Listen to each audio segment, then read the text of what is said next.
But for now, I'd like to introduce Jimmy Stegall, the presenter for today. Jimmy's a seasoned dental lab operations management executive with over 40 years of teaching and clinical experience in the US and Canada. He is a published author and has assisted in research projects with dentists, universities, and manufacturers. After a successful 30-plus year career helping build and lead a large dental lab in South Carolina, Jimmy served as a division president of a large dental lab network and is now a producer solutions specialist at Dentsply Sirona. As a key opinion leader, teacher, and trainer, Jimmy has demonstrated a history of bringing results-oriented strategies and techniques to the dental practices and labs throughout the U.S. Jimmy, thank you so much for being here. Good to see you again, Corey. Thanks for having me. I appreciate you. Let's get the program started. Here we go.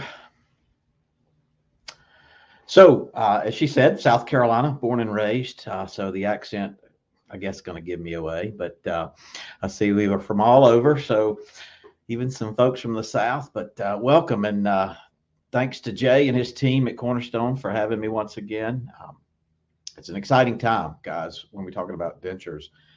Because, you know, I was at a lab for 40 years and having done all those dentures. And I taught at two dental schools. So having help dental students and grad students in residency, you know, through a lot of these procedures. I suffer the same pain points that you guys suffered. And when I came to Dentsply to help develop the digital denture workflow and now teach it all over, it really has caused me to be excited about dentures again. And that's not something that we often hear, that we're excited about doing a denture case. So I hope to get you excited tonight as well. And we're going to start talking about, you know, some trends. And, you know, these trends have been around for a long time. One of my favorite questions, in fact, to ask groups is, you know, what is your favorite thing about doing dentures? If you want to type that in, even though I know the answer that most of you are going to say, because when I ask it all over the country, the most common response I get is that my favorite thing is nothing. And why is that? You know, what is it about dentures that is a struggle for us? Now, I don't mean that everybody. There's some people that actually love doing this, but for the most part, we don't like the impression techniques. We don't like the bite techniques. I've assisted hundreds and thousands of cases chairside.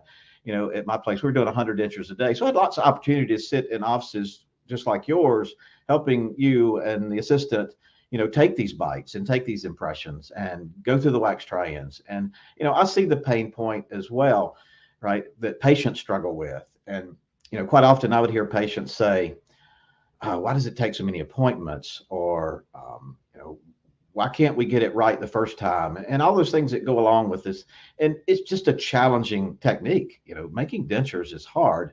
And, you know, if we ever get them made right and get them delivered, then, you know, we have all those appointments after the fact for internal adjustments. And so maybe after 8, 10, 12 appointments of, you know, fitting, trying, delivering, adjusting, you know, the patient calls a few weeks later and says, oh, I lost it. And that's kind of an anxiety cause and effect thing that we struggle with. You know, how can we make this better? And digital really gives us the tool that helps us to do things better. Now, quite often, you know, dental students will ask me, am I really going to be doing dentures?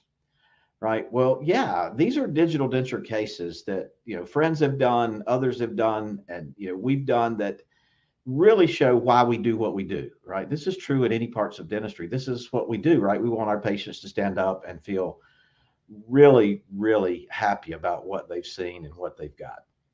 And so with dentures, it is possible. Now, one of the things when I started working with Dentsply and this digital denture processes, I remembered back to a program that I went to in Kansas City. And I went to this program because I'd read this paper the year before. So it was about 2010, 2011 that I went to see this program because this paper that Dr. Carlson had written really struck me. And his goal here was not to invent a new way of making dentures. His goal was to look at all the research that had been done about dentures. And I'm assuming to try to find out what is the most common workflow that works for most everybody, and when I first read it, I thought, okay, he's going to tell me about the right articulator to use, the right bite to take, and all those things. So he evaluated, reviewed over 350 research projects on denture fabrication. And look at his summary points. Look at what he found. And, as someone who'd been through the Pankey courses and the Dawson courses and had made tons of dentures, some of these things surprised me greatly, right? When I see that articulators aren't important, that any articulator will work, or no impression method is really better than the other one, I thought, wow, that's not what I always felt, right? And I thought, oh, this is exciting. I can go back and start telling everybody that we can use regular articulators and any impression, and we can make good dentures. But, like most of us, I went back to doing the same thing that I always done, right? When somebody would call and say, hey, my mom's in the chair, I want to do a good denture case. What do we need to do? And, I would talk like we've always talked. Let's take some alginates. Let's get some custom trays made. Let's get some bite rims.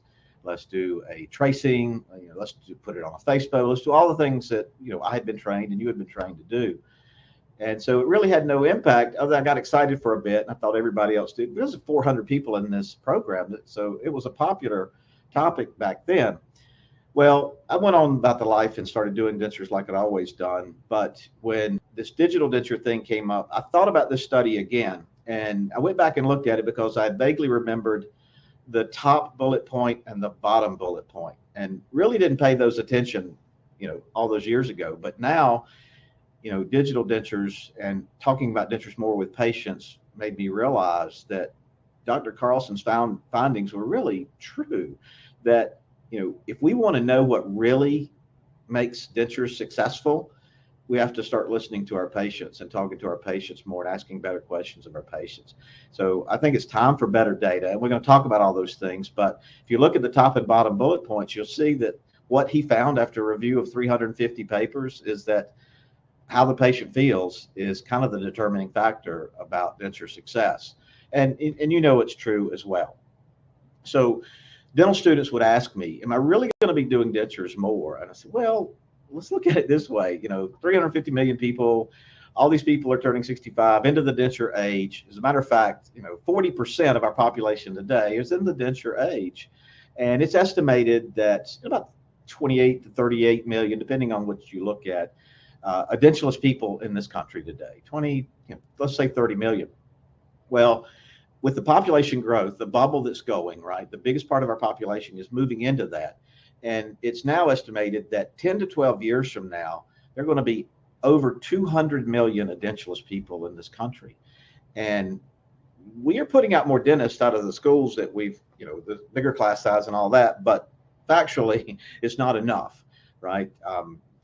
12, 15 years ago, we were graduating 2.1 to 2.3 dentists per 100,000 of the population. Today, that number is actually 1.8. So even though we've got bigger schools and bigger classes, we still aren't keeping up with the growth of the population. And on top of that, laboratories, right? When I started in the lab space, there were 17,000 dental labs in the United States. Today, there are less than 6,000 dental labs. Ask any dental lab in the country what their biggest problem is, and they'll tell you it's staffing, it's people finding trained technicians. So we need digital in a huge way, right? We need digital in a huge way to help make us more efficient and help us be scalable. But you guys are not going to have any trouble filling your chairs, that's for sure. So that's the biggest trend. Well, if you go into labs today, where are we? What do you see? Well, unfortunately, you're going to still see a lot of this. You're still going to see a lot of articulators and wax, and you're going to see the typical methods of denture fabrication that you and I learned a long time ago, right? And, wax, blowout units, hands, fingers, moving things around, a lot of hands-on, a lot of skill required in these tasks, and a lot of time, right? To all the hands-on time to make a denture is, hour and a half. And then you count all the processing and curing time. And I show this video to lay people, and they say, really, that's how y'all make teeth? I said, well, yeah, it's kind of the way we've done it for a long, long time, and we've gotten pretty good at it. But if you watch this, it really looks antiquated, and you wonder how anything ever fits. And, unfortunately, with the denture world, processing methods like you're watching, we don't get a great fit all the time. So, things can be better. So, but in most labs, right, that's still how it's done. Now, not everybody's press packing, more people are injection and all that, and that makes it better, but still not as good as it needs to be. Now, if you go to Jay's lab, right, and you will see this digital workflow, right? And so what you see is labs taking your records, your impressions, your models, your bites, and scanning those with the lab scanner, taking that scan into a design software and fabricating the denture virtually using a really great design software that gives them the same tools that they have in their hands, same tooth libraries to denture teeth, they're just virtual, right? And then so we create dentures virtually, and then we have to have a good output device. And so there's some fantastic 3D printers where Cornerstone can print the bases, print the teeth. They can use carded teeth, they can mill teeth. We now have all the options we need to digitally fabricate a design we created in a computer that started with your records, right? Even the traditional record.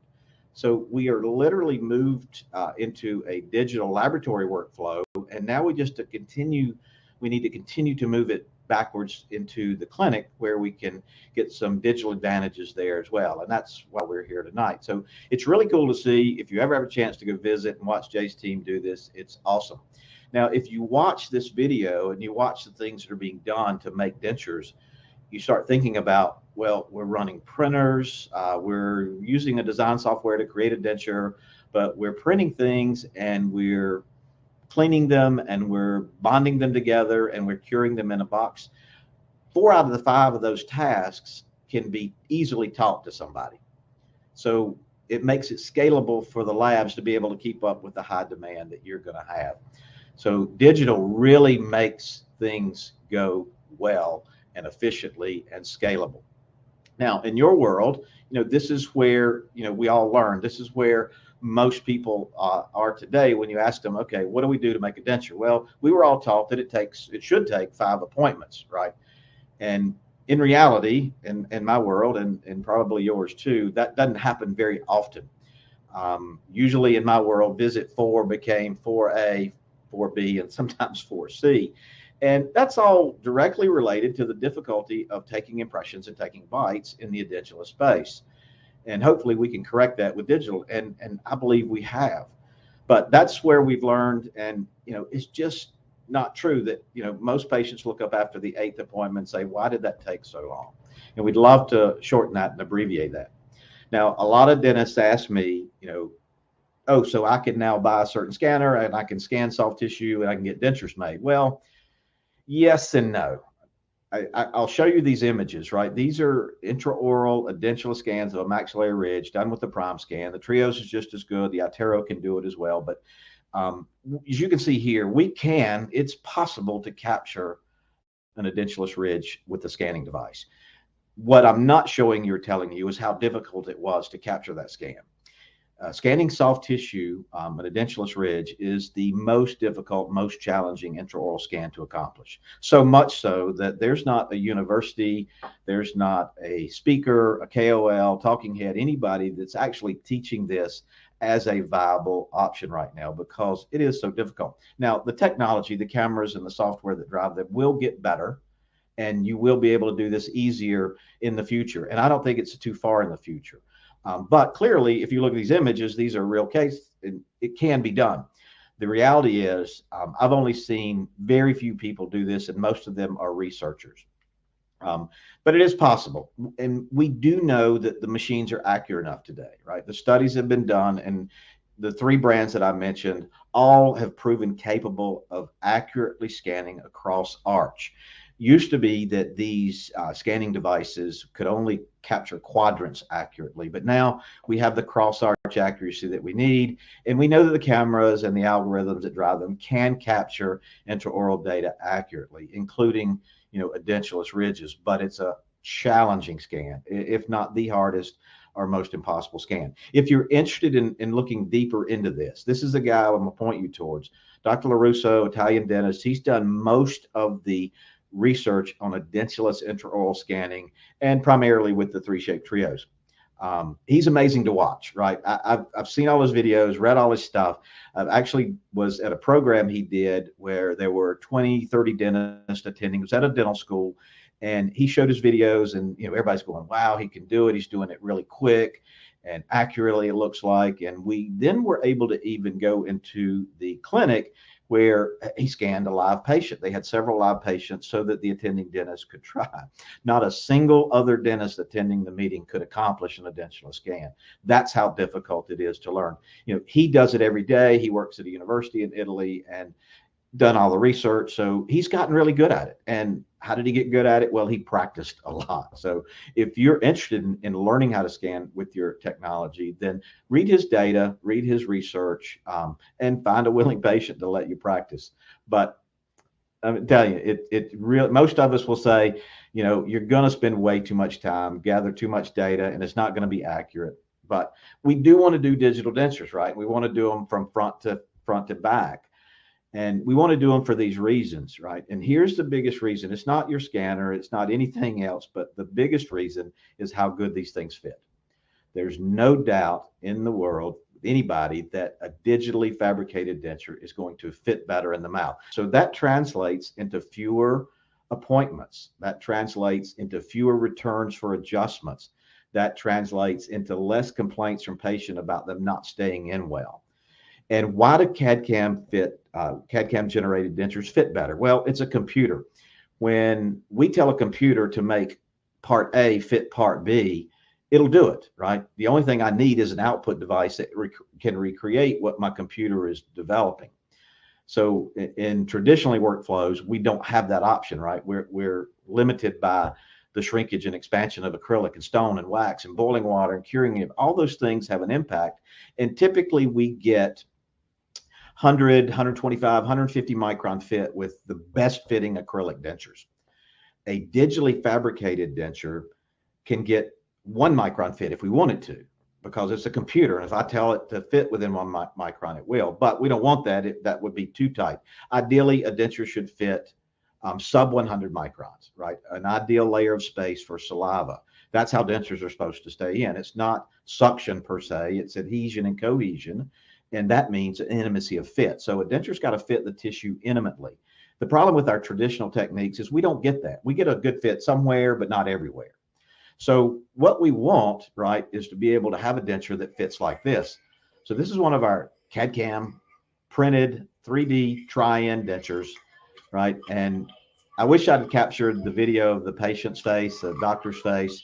You really cannot get it out, right? It has that kind of adhesion, cohesion. That's not suction, right? Suction is what we get when we add heavy, thick, rolled, extended borders or post dams, which we had to do in this world because we weren't getting the intimacy of fit of acrylic denture based to soft tissue for the adhesion, cohesion that we needed. Now, I know a lot of people are thinking, well, that's an upper, that's easy. Well, here's the lower. It's not quite as long a video, but you see a little bit. Had a pretty good snap to it. So patient and doctor were both super impressed. And I can tell you, every clinical case I've been involved with, whether it's research or real cases with this digital denture process, I get the same reaction comment from everybody.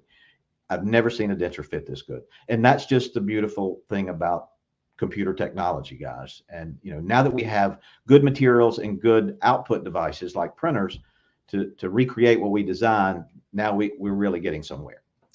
This study is the study that kind of turned everybody's heads about how we can clinically get into the digital space. So what you're looking at on the 3 arches, and of course, green is good. That's the intimacy of fit of the denture to the tissue. The one on the left is a traditionally fabricated acrylic denture.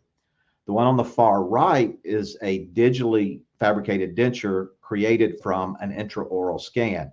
As you can see, the one on the left is really has some bad palatal fit, and that's typical. That's what we expect with acrylic and traditional processing. The one on the right, it's good, but there's still some yellow, but it's not bad. If we could get that scan easily, that would be good. The one in the middle is what caught everybody's attention. That is a denture, a digitally created CAD/CAM denture fabricated from a scan of an impression. And so this kind of got everybody's attention about, hey, maybe we can use our wand in such a ways that will make things easier and faster and better for me and the patient and the lab.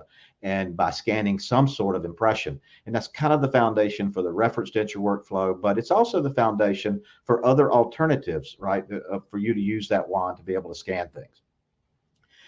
Again, I said this a minute ago, we've got to have an output device, right? CAD is computer aided design. That's the picture on the top. That's a denture in a computer. Doesn't do me any good, right? I need the CAM part, computer aided manufacturing. And so we've got to take that from the design to the output. And in the beginning, what we did was milled them, right? We had milling machines before we had printers. And we'd gotten pretty good with milling machines. We have 5-axis milling machines that mill crowns every day, and they're super accurate. What we didn't have for a while was something pink to put in a milling machine. But that was the first entry into CAD/CAM dentures, was that somebody made us a pink puck that we could put into our 5-axis mill and mill that denture design. And the result was a CAD/CAM denture that fit really, really good because the puck was already fully processed. There's no more shrinkage or anything going on. And then we just bonded traditional denture teeth in, and we had a CAD/CAM digital denture. They were great, but they weren't very productive. And they were pretty expensive and still are because the material cost, right? This is what we call reductive technology, right? You take something and you cut it down to something else. And everything between those 2 points is waste, which means expensive. And the time wise, most milling machines take, at the best one I've seen, 2.5 hours to mill one arch. Most of them take 3 to 4.5 hours to mill one arch.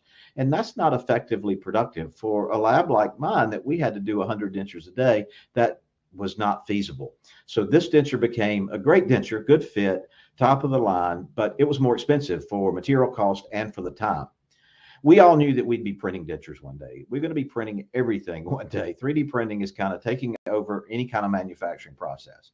The first generation of printing resins to become available for the printers we had at the time, we call them Gen 1 resins. And so the first companies that made something pink and something tooth colored, right? We printed the bases, we printed the teeth, we bonded them together. The result was a 3D printed denture. We gained speed over milling. We gained a better cost over milling. We had the same accuracies we were getting with milling. But anytime you do something new or different in the lab or in your practice, you want it to be better than what you're already doing, or at least as good. And in all those aspects, it was. But in the aesthetics and strength aspect, it was not as good as what we were doing with traditional acrylics. So it was a great first step. We had to start somewhere. And this material, or these materials, can still be used today for transitional or temporary type dentures, but they literally will break on a hard floor, and aesthetically they look very temporary, like very translucent, and they just don't match the aesthetics that we need. Generation 2 resins came out, and a couple of printer technologies and got better. And then Dentsply created loose stone digital print, which was the first of the Gen 2 resins that really gave us what we were looking for. A material that we could accurately print, that had the aesthetics and the strength that we had always known and loved with acrylic. So we now have a system, a total system that gets us, where we need to be. And this is a system that Jay and his team are using at this lab. The Loose Stone Digital Print Denture System is the only complete system that has everything in it that you need to fabricate any type of denture. It also has full FDA validation, all the materials, all the workflow, all the steps. And if you look at some of these pictures, the dentures are now gorgeous. We have stronger resins, we have more aesthetic resins, and the aesthetics are fantastic. I really find myself wondering if I would ever go back to a traditional denture after seeing this. So this is what the workflow looks like in the lab, right? Somebody on Jay's team is going to design a denture. And if you notice, we're scaling those teeth a little bit. We like the mold, but they didn't quite fit the ridge. So we had to squeeze them, shorten them, narrow them a little bit. But that's easy to do with those tools. We move our posteriors over the ridge where we want them. This is all easy. I'm moving in groups and blocks. And so the computer makes up for, any changes that I make and realigns the other teeth around it. I can customize by individually tweaking teeth, just as if I was setting with my hands. But, in traditional workflows, right?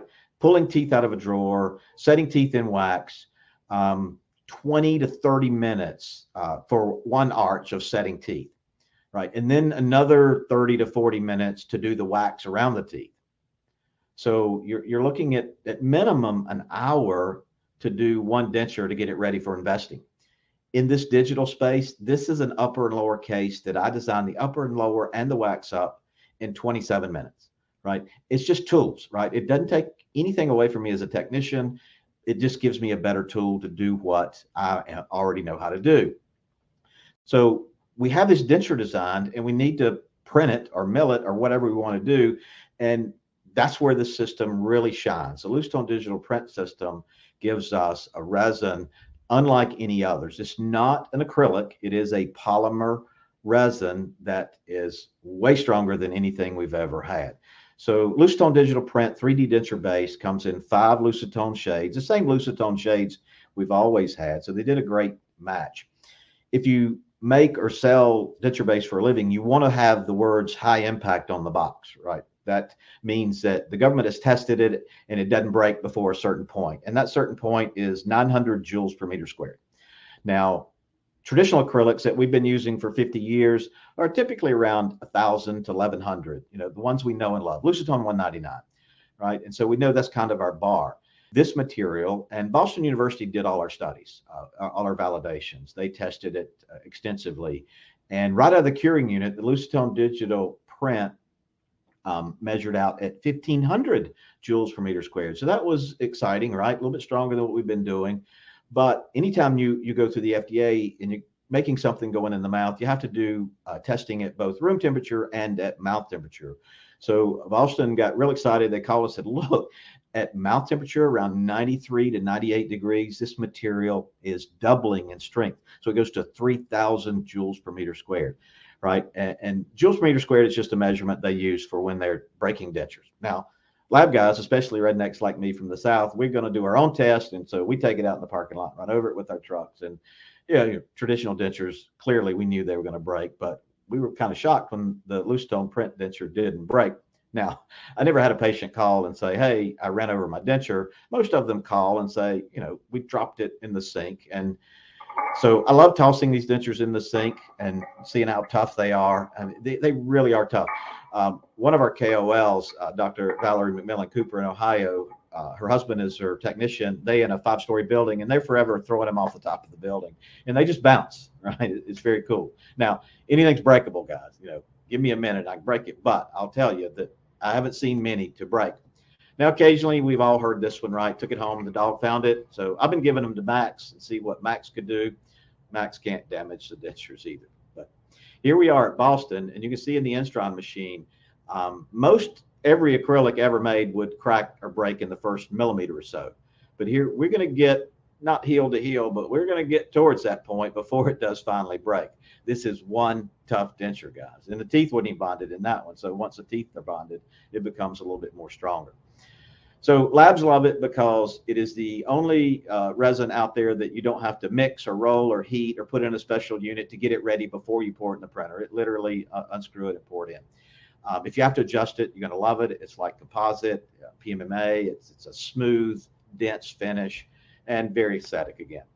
So the next choice becomes for you in the lab is, what teeth do we put in? And there's various reasons to choose various teeth. If you are familiar with the Dentsply portrait tooth, well, the IPN 3D teeth are just a variation of portrait. And variation by meaning the backside's already trimmed out, so we can fit it in tighter bites. So if you're comfortable with portrait and you want to stick in that world, you can ask the lab to use the IPN 3D carded teeth. Certainly a viable option. It's where we started. It's a great tooth, lifetime warranty, all those things. Now, what it doesn't give me in the computer world is modification ability, right? I can't take a library of this card of teeth and go in the computer and stretch it or squeeze it or carve it, because then the carded tooth would do me no good. So we knew we would have to get eventually a library of teeth that we could modify and then go mill or print. And so our first step to that point was using our multi-layer PMMA, which has been out for several years as a temporary, lab high-strength temporary. We sent it back to the FDA to be validated as a denture tooth material. Turned out it tested really well. And so now we had the ability to design teeth, right, and then go mill them out of a PMMA puck, which was awesome. But printing, of course, is going to continue to take over. And I think the challenge was, in my mind, how are we going to print teeth in a bottle of resin and get translucency, right? And get color variation and all those things we need. Well, our scientists figured that out, and it not only is in the resin and the reflection and the refraction qualities of the resin, but also in the libraries that we use.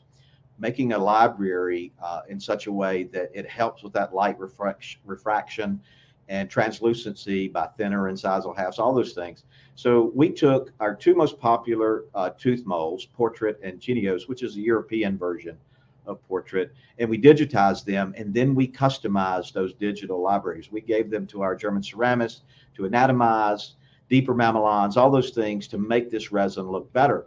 So the very first case I did in a printed tooth was using our digital library and what we call our Bluestone Digital Value, which is our entry-level resin. We use this to print our monolithic trients, which you'll see later.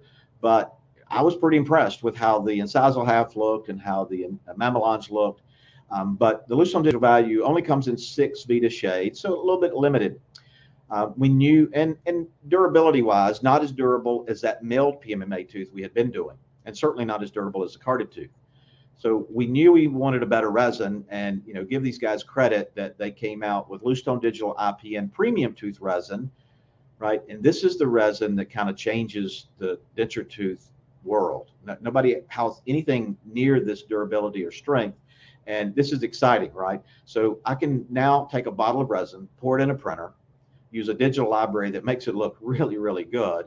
And then at the end of the day, look at the strength and said, wow, that is just as strong as Portrait teeth, which we've used forever. So we have a known factor, a known entity, known numbers. We don't have to worry about it anymore. I can print a tooth and just guarantee you that it's going to be as good as any carded tooth we've ever used. And that's exciting right now. So no more worried about, do I have the right card of teeth, back orders? I just got to have the right shade bottle, right, of this resin. And we're making dentures that look like this, right? And again, these are dentures that I made that I never would have been able to make with my hands this good, right? This is computers and really good resins and really good digital libraries that make these dentures look so good.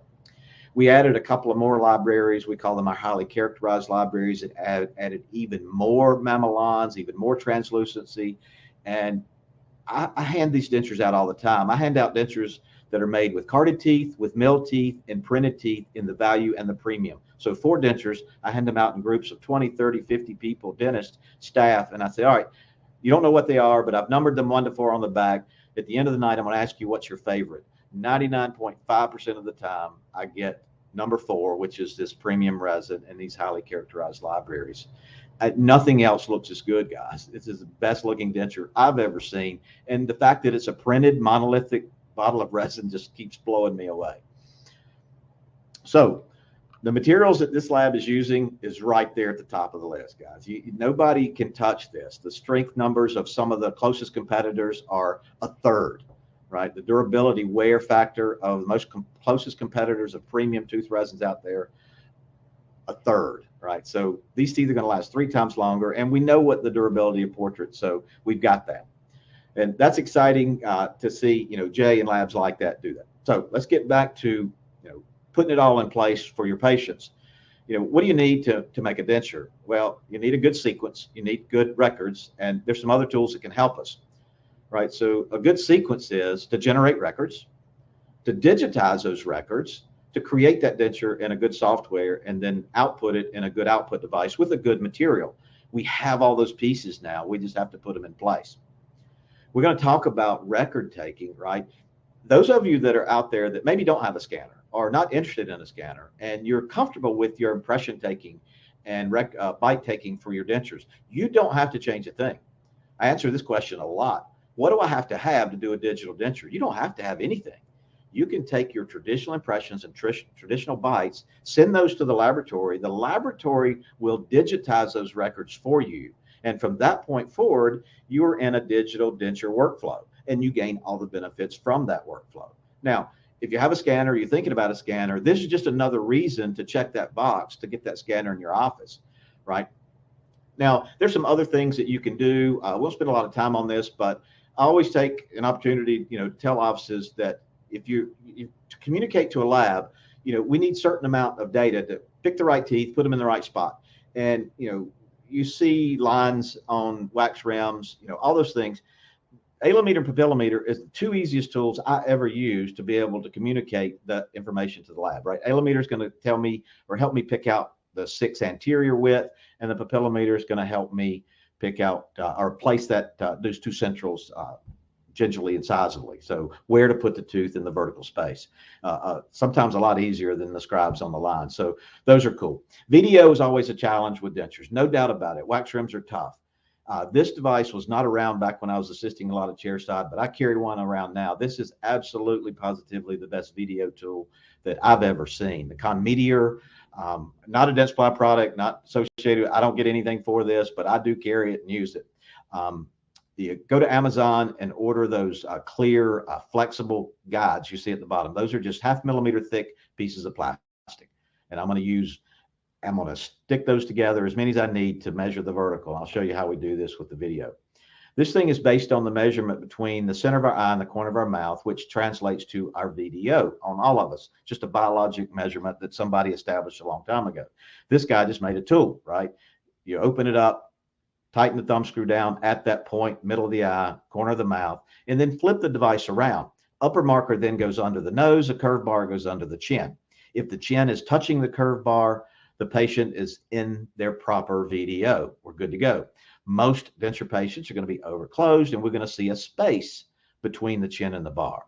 That's where we get these little plastic gauges and start adding different numbers of those gauges between the anterior teeth, have the patient closed, opening their bite until I get that chin on the bar.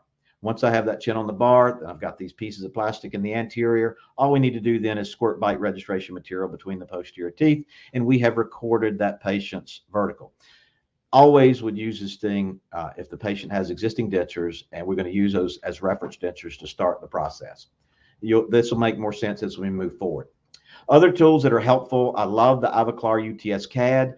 This is a occlusal plane measurement device. It's not a face bow, and it does a fantastic job to help you establish the right occlusal plane. So if you've ever had a wax try-in where you've told the lab that the occlusion was canted, this will help you almost eliminate that virtually, because it's based on, again, biologic measurements that we know, right? The horizontal plane matches the inner pupil plane, right? And Camper's plane from the ear down the corner is going to give us our anterior posterior plane. And we just move this little U-shaped arm around the patient's face, tighten it down to those measurements, and then those 2 numbers can go in the lab software, and it automatically sets the denture occlusal plane. It also uses a little triple tray device in the front. You see it there. That's called their centric tray, and that can be used to record the vertical as well, just by taking that vertical bite in the anterior. If you're interested in that, there's a barcode or a code you can scan and go to the Ivoclar site and read the instructions for use. I love that little device. All right. What are the big differences that we see with digital dentures? Well, if you go in a laboratory, right, we've all been in laboratories, and the first thing we all notice is the monomer smell, right? So the more digital a lab gets, the less of that you're going to smell, right? You're going to see less flasks and less boil out, less wax. You're going to see technicians in front of computers designing dentures, right? And then printers printing those dentures. That's where the lab space is moving. So again, for the labs, when there's less than 6,000 labs and labs are struggling to find denture technicians, right? It's almost impossible to find a tooth setter. All I got to do is find somebody who knows I can teach how to bond teeth into sockets, right? That's how easy this works, right? This young lady had been at the lab just a few months, had done some basic skills, pouring impressions, scanning models.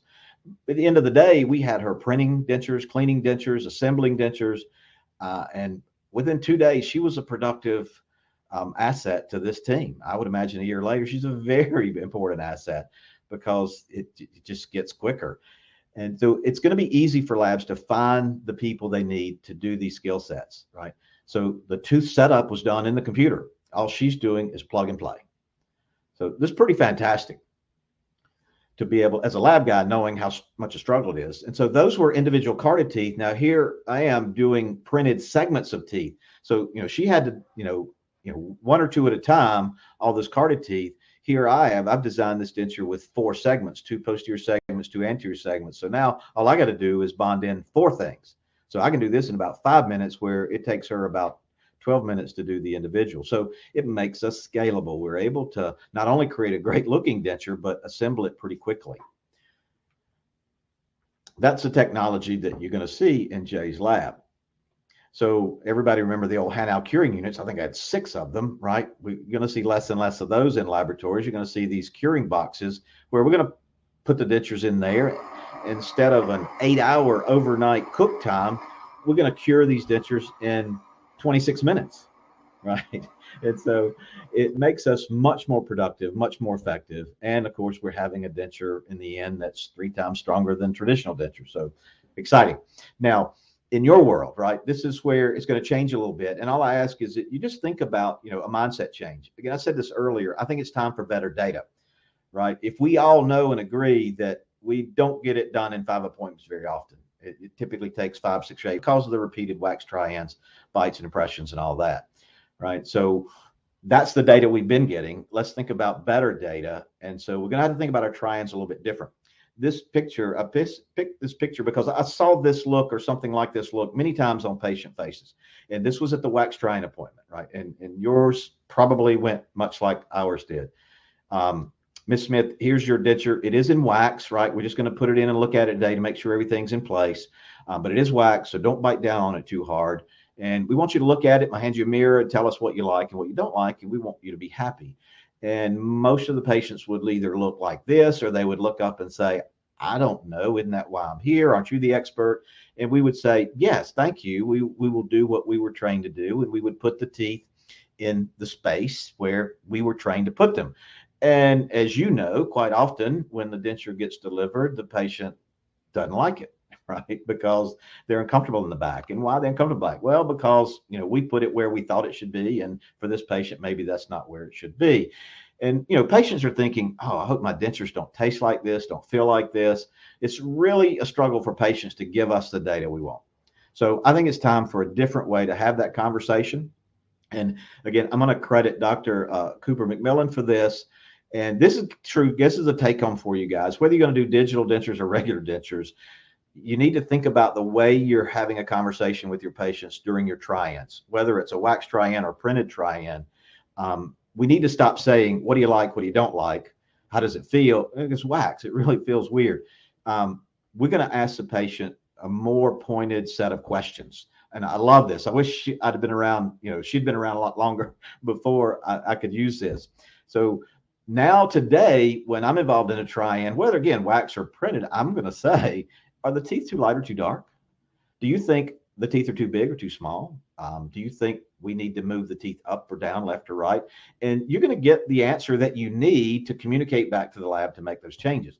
With a wax try-in, though, we really can't ask that fit question, right? Because I know that the answer is no, it doesn't feel good. They hate it, right? So wax try-ins have been around for a long time, right? And I don't think they'll ever go away fully. I think there's always going to be a group of you out there that like to do wax try-ins. You don't have any trouble manipulating teeth. But most dentists that I've worked with in my career just are not a fan of moving teeth and, getting it right. Most of my customers would just knock the posterior teeth off and take a new bite, ask me to reset to that. And wax try-ins, as we all know, is no guarantee of success, right? And we can do 6 wax try-ins, deliver the final, and the patient doesn't like it. And we can get in this endless loop at times. I'm not saying that we're going to get rid of them, but I think it's time for better data. And that's where the printed try-in comes in.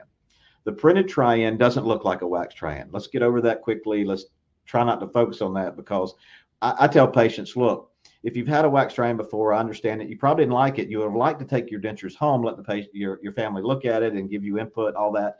Well, this new try-in, I'm going to give you that benefit. I'm going to give you a denture you can take home. You can wear it for 3 months, 3 years if you want to, because it's made out of the same material as our strong pink stuff. It's just tooth colored, right? But we call this a functional try-in, a test drive denture, a take-home denture. And I want you to take it home and wear it and eat dinner and eat breakfast and come back tomorrow. And I'm going to ask you some questions. And guess what those questions are going to be, right? Are the teeth too short or too long, or do I need to move them left or right? And how does it feel when you bite? And maybe I give you a list of words. How did they act when you said these certain words? And, the only question really is is this what my denture is going to look like? Right now, labs can paint pink on the cervical part to make it better, but it's a try-in, and it's really a functional try-in, not so much an aesthetic try-in. It does come in Vita shades, and we can get it close and polish it, but I'm more excited about the other data I'm getting, right? Because you put this in the mouth and send them home. They come back tomorrow and they say, well, it hits kind of hard on this side when I eat. Okay, you know exactly what to do. You put it in the mouth and put some paper in there, tap, tap, tap, and grind, grind, grind, and you get that bite dialed in, right? And that's kind of how this foundation, this whole process works. The foundation is that try-in. And we call it a 3-appointment process because we start with reference dentures, and we're going to talk about this in detail, but we take the data from the reference denture, and the reference denture is the patient's existing denture that we're going to take an impression and bite with, right? So our preliminary impression and bite comes from the patient's existing denture. From that data, we're going to be able to design a new denture. We're going to print out a monolithic version of that. We're going to send it for a try-in, modify it if necessary, and enter that data in and go straight to the final. So what I tell folks all the time is that this printed try-in becomes the best set of custom trays and bite rims you've ever used. They got teeth on it, right? And the teeth are in approximately the right position because we design those tooth positions based on the patient's existing denture, right? So everybody's winning in this process, right? Now, I'll admit that some dentures look pretty bad. I don't care. I really don't care. They're a great starting point. The reason being is that they're going to give us the data for tooth position, occlusal plane, and all that. And I think they're replacement for bite rims and custom trays, right? Because if I start with that and I go with that and it doesn't fit, then I'm going to take a new impression wash in it. If the bite's wrong, I'm going to take a new bite with it. I'm going to record that data digitally, and then we're going to move to the final. So let's go to the clinical workflows and go through this right quick. I call this the reference denture digital workflow or the 3-appointment digital denture. And, it starts like this. Demographics tell us that 80% of denture patients in the chair actually do have a denture. Some may not tell you, may not bring it, and then typically because they don't like it, they're in the drawer, and they don't want us to make another one like it. But we ask them, right? Do you have dentures? Please bring them because we're going to use those to take your preliminary impression, right? I always do some marks to make sure my vertical's right. I'm going to take a heavy-bodied polyvinyl. We're going to put it around the borders. We're going to go in the mouth. We're going to do some border molding movements. I love what Eric Kikucha does, right? The ooh, ee, ah, tongue out left and right, close, swallow a couple of times, and we're going to capture those muscle connections with those movements. Material sets up, we take it out of the mouth, we put a light-bodied wash in and go back in the mouth and do the same border molding movements again. Result is we've captured a good impression. Everybody here knows how to take a good wash impression in a denture. You can send those to the lab. The lab can put those in the scanner and digitize them. That is the biggest nightmare of every denture patient out there, right? Being without their teeth more than a day. That's where your intraoral scanner comes in place, right? You can take these wash impressions out of the mouth and scan them with your wand. This is absolutely, positively the easiest scan to accomplish. And all scanners are really good at this. So like in this case, old denture, really worn out, right? Restored the heels and compound, heavy bodied wash, border molding, light body wash, border molding, took the bite. Patient was happy with the bite, even though we would have preferred to open it, but she was happy. So another case of, I don't want to make her uncomfortable. I want her to wear the denture. Again, go all the way back to Dr. Carlson's study, patient satisfaction thing. So existing bite, but we got some great materials, right? And we take it out of the mouth, we start scanning. And the key here is that you're scanning an impression. So you scan intaglio, borders, buccal, and you can scan the occlusal surface of the teeth if you like. But notice in the bottom middle picture, I did not scan the palate, the tongue side. You don't want that. I don't need it, don't want it, don't want to take the time to do it, don't want to bog up the data. So it's a faster scan. I can teach anybody how to do this. Anybody could probably do this on their own. And you literally can do this scan in 1.5 to 3 minutes per arch. Then we hold the two dentures together with the bite registration. We scan the left side and the right side, and we've recorded our occlusion. You can put them back in the mouth if you want to record the bite that way. But we take that out, we trim up the impression material so we can see the teeth, right? So the lab guy now knows where the teeth are. We just scan that impression. We scan the buccal surface. We do the same on the lower. Then we scan the bite registration. Can do this in 5 to 6 minutes max with the prime scan. It's just amazing. Right. So what happens, that goes to the lab, and the lab software creates the models virtually. right? So the purple that you see is the scan of the patient's existing denture. The models are created by the lab software in the right position, right? And the white that you see is my setup. Now you can begin to see where the data really helps, right? The patient helped you because they knew where their dentures go in the mouth, so easier to take the bite. You're getting an impression easier because you do an impression wash in dentures. You know how to do that. Lab guy's happy because he can see the occlusal plane, tooth position, size of ledge, all that data is right there for him, so it becomes a template. Right? From that, again, we're going to make this printed try-in. I think it eliminates these two things because if I need to take a new bite and impression, I have it. I'll tell you that 4 out of 5 cases with a reference denture beginning, you won't need to take an impression wash. You might need to take a bite. You might need to move a midline occasionally, but most of the time, the data is so good that we have to do very little. So here's a case with that same case. We adjusted the occlusion a little bit. No wash impression was needed, but we did a quick scan of all the buccal surfaces and the adjusted occlusion, right? And that scan goes back to the lab. They merge it with the original design, make the changes, and they can go straight to final. That's how quick and easy this system goes.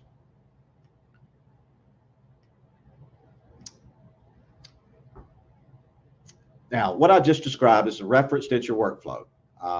You go to YouTube and you search in YouTube reference denture workflow, you'll find this video that Dentsply did of me last year, 30 minutes, and it goes through all those steps I just described. So tomorrow, next week, if you're thinking, what did he say about this? Just go to this YouTube reference denture workflow and you will see how to impress the denture, how to scan the denture, how to set it up in the scanner, all those things. Now, by now, somebody's thinking, what if they don't have dentures? What do I do? And I want to use my scanner. Well, take the scanner and scan the edentulous ridges. And as you can see in these two scans, they're not 100% accurate, right? But we're not going to make dentures from these scans. We're going to make base plates from these scans. So you want to tell your lab, here's some scans, upper and lower. You don't need a bite here. And I need you to make me computer-generated base plates, right? We don't want vacuform or thermoplastic. We want computer-generated, computer-printed base plates. That's going to take advantage of the accuracy of your scanner and, of course, the accuracy of their technology. Those base plates, we're going to add a couple of bite blocks or bite rams. Those come back to the dental office, and you're going to put those in the mouth, and you're going to take impression washes in those 2 base plates and a bite, and then take it out of the mouth and scan it. So you started digital, scan of the soft tissue. If you can capture about 60 to 70% of the tissue, it'll be good, right? That's allowed to make digital base plates with a rim. Get that back, do an impression wash in the mouth, traditionally take it out and scan that, and then send that to the lab. And that's takes an extra appointment, but there you go. Oh, that's a QR code to get to the reference denture workflow video on YouTube, but you can search it and find it too. All right, coming near the end here. Immediates, copy dentures, partials, all being done by labs around the country, right? If you can scan hard tissue, which most scanners do a good job, your lab can extract those teeth virtually, right? But they still have the data, right? I was working at UNC 2 weeks ago, and Dr. Wendy Clark said, I will never do a traditional immediate case again. I'm going to do it digitally every time because of the data that we have, right? Having the data of the existing teeth, even after they're virtually extracted, helps us set the teeth in the proper position. So we're going to have fewer issues with our immediates. Copy denture is a tool. This is where the patient gives you their old denture and says, I'll take a new one if you can make it just like this. The lab has the tools now to do that. We can also do this to make backup dentures for people. We go in nursing homes and say, hey, we're going to scan every denture in the place. If you lose one, just call us. We got the data now. Our software will separate the teeth, the base. We print the teeth, print the base, glue them together, and we have an exact replica like this lady. You know, we asked her, you sure you don't want us to get some cusp and some chewing to force it? No, I did that last time. I hated them. I want them just like this. I wish they fit better though. So, okay, let's do an impression wash. So we did impression wash. We scan these dentures, send it to the lab software, and do a copy denture workflow and create, as you can see, an exact replica in these newer materials. So the copy's better than the original. But she was thrilled. She said, it feels just like my old one. That's exactly what you wanted. So we did that. Just remember, right, you're scanning reference dentures, you're scanning impressions. You don't need to scan the tongue side. If you're scanning for copy dentures, then obviously if I want to copy something, I need a full scan of that. So that's the only case where I ever scan a denture 360, right, is for a copy denture. Implants, of course. If I've got a denture base that's 3 times stronger than acrylic, of course I'm going to use it on my implant cases. And we're doing that. And we're doing that in implants. We're doing that in conversion dentures and all those other things too. And Jay's group does a super job with that. So I should have stopped about 10 minutes ago for questions, but I'll hang around as long as you guys want if anybody's got any questions. I'm not sure what's going on this picture. All I know is I want to be this guy this weekend and have a good time. So I will. There's my contact info, right? If you scan that, you'll get my email and my phone number. Of course, Jay is your lab, so he will answer all those questions on a direct level. I'll support Jay in any way I can. So I will turn it back over to Tori and the team and let them tell me what I do next.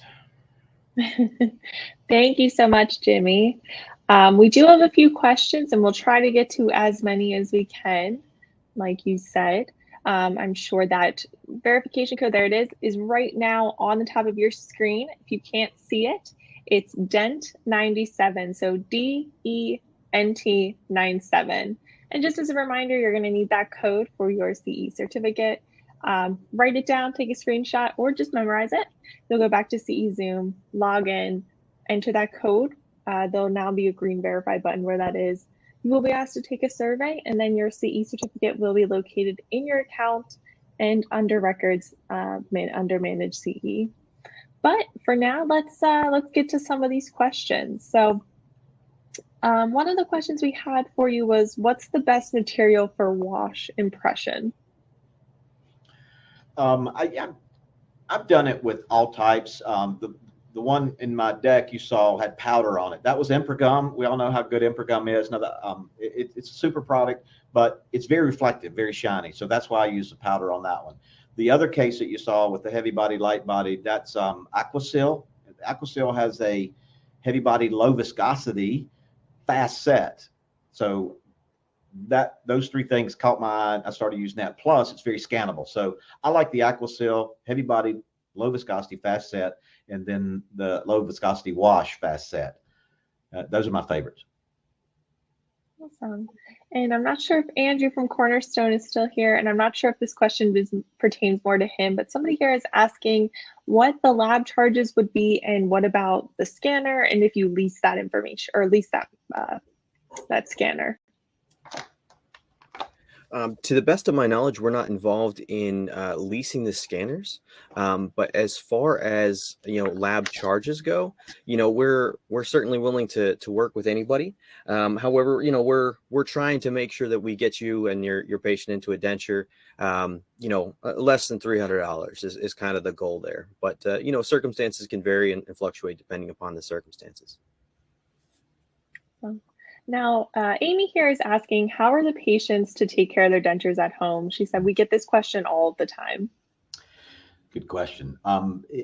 With acrylic dentures, older traditional analog dentures and digital dentures, I'm a firm believer, a fan of just putting them in water. Scrubbing them with a soft brush with either, I don't like toothpaste. I tell folks, get a bar of ivory soap and tap your brush on the ivory soap if it's dirty and scrub it with that, rinse it off real good and store it in water. You really need to store acrylic in water, but the polymers that we're using in these digital dentures, you really don't need to. They're not going to fade like acrylic, so they can be stored dry, but it doesn't hurt them to store them in water. We tested all the popular effervescent cleansers. They're great. That cause no problems with Lucitone, digital print denture base. All the cavicides, everything we use doesn't hurt it at all. But for patient care, I just clean it with a brush and water, right? If you do it often enough, you won't have to go hard at it. Now we have two questions regarding that video tool. One person just wanted you to repeat the video tool that you were speaking about. And then the other one here is just, if you scan an old denture and then need to open the video, what do I need to do for the lab to increase the video? Good. Conmeteor, CONMETIOR, conmeteor.com is for the device. And if the patient's got a set of old dentures and we want to open the bite, I use the Conmeteor to determine how much to open the bite. And so I measure the patient's VDO using that device, and I see a space between the curved bar and their chin. And I start using those feeler gauges, and I just put as many as I need, and I put them between her front teeth and have her bite down on that until I get the chin touching. So let's say that took a millimeter worth of feeler gauges to open the bite. So now we're holding her open a millimeter, and we squirt bite material in the back to record that 1 millimeter opening. When you scan that, the lab will have that data. If you don't have that, don't need that, don't want to do that, and you just want to communicate to the lab software also allows us to set the articulator virtually and just raise the pin a millimeter, right? After we record your bite that's overclosed, you can tell me, open it up a millimeter. Then we just change the articulator settings and open it up a millimeter. Fantastic. We'll do one more question, just for everyone before we get into that question. There is some offers for you under that offers tab, Cornerstone Dental Lab. Someone here asked though, for immediates, do we just scan full arch and ask the lab to go straight to dentures?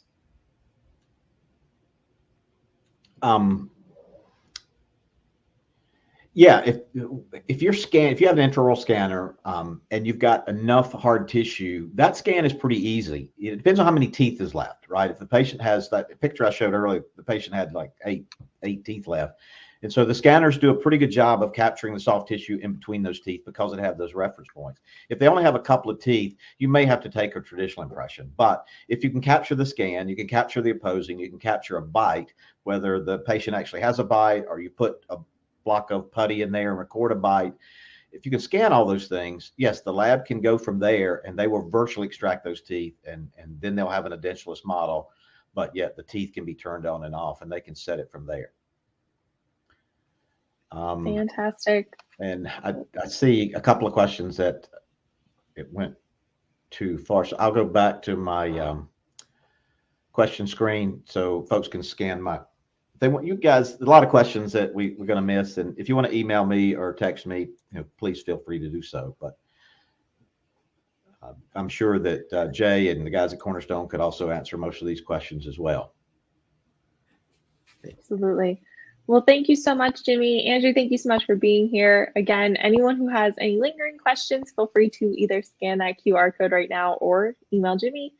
If you're having any issues with that